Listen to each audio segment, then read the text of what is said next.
Bonjour à tous. Vous êtes en train de jouer à Fortnite. Sans prévenir, une escouade ennemie commence à vous tirer dessus avec une Gold Scar.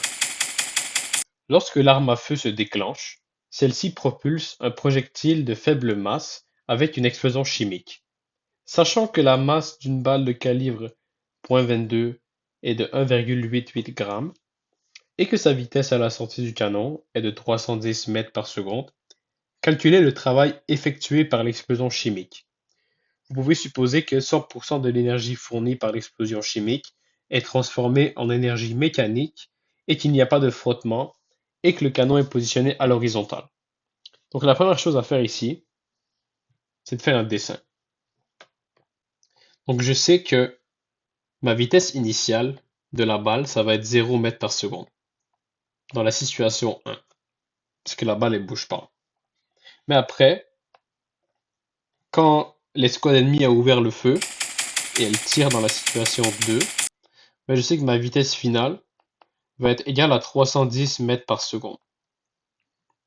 Et bon, la hauteur ici, elle n'est pas vraiment importante parce qu'on me dit que le canon est positionné à l'horizontale.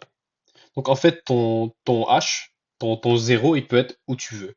Donc ici, on va supposer aussi que hauteur initiale et hauteur finale, c'est juste égal à 0. C'est pas important. Maintenant, pour calculer le travail, il faut que j'écrive la définition du travail, non? Donc une des définitions du travail, c'est égal au changement de l'énergie mécanique. Donc ça veut juste dire énergie mécanique finale moins énergie mécanique initiale. Donc ça, je peux juste le développer en disant énergie cinétique finale plus énergie potentielle finale ensemble moins l'énergie cinétique initiale plus énergie potentielle initiale.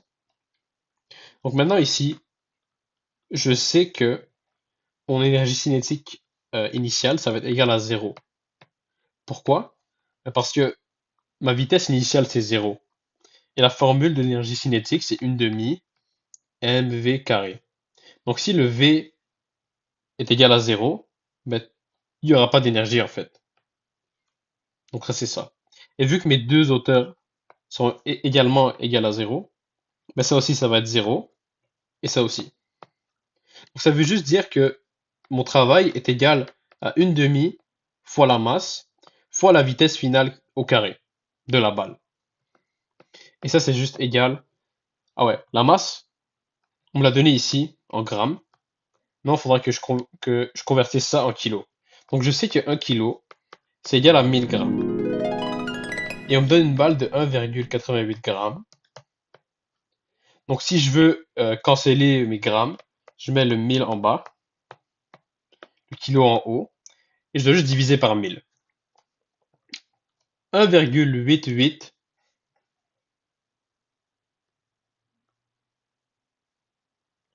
1,88 divisé par 1000, c'est égal à 0,00188 kg. Donc ça, je mets ça ici.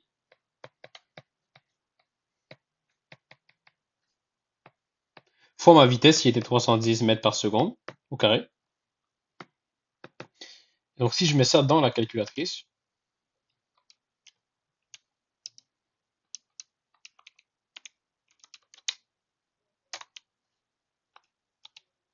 ça va me donner 90,334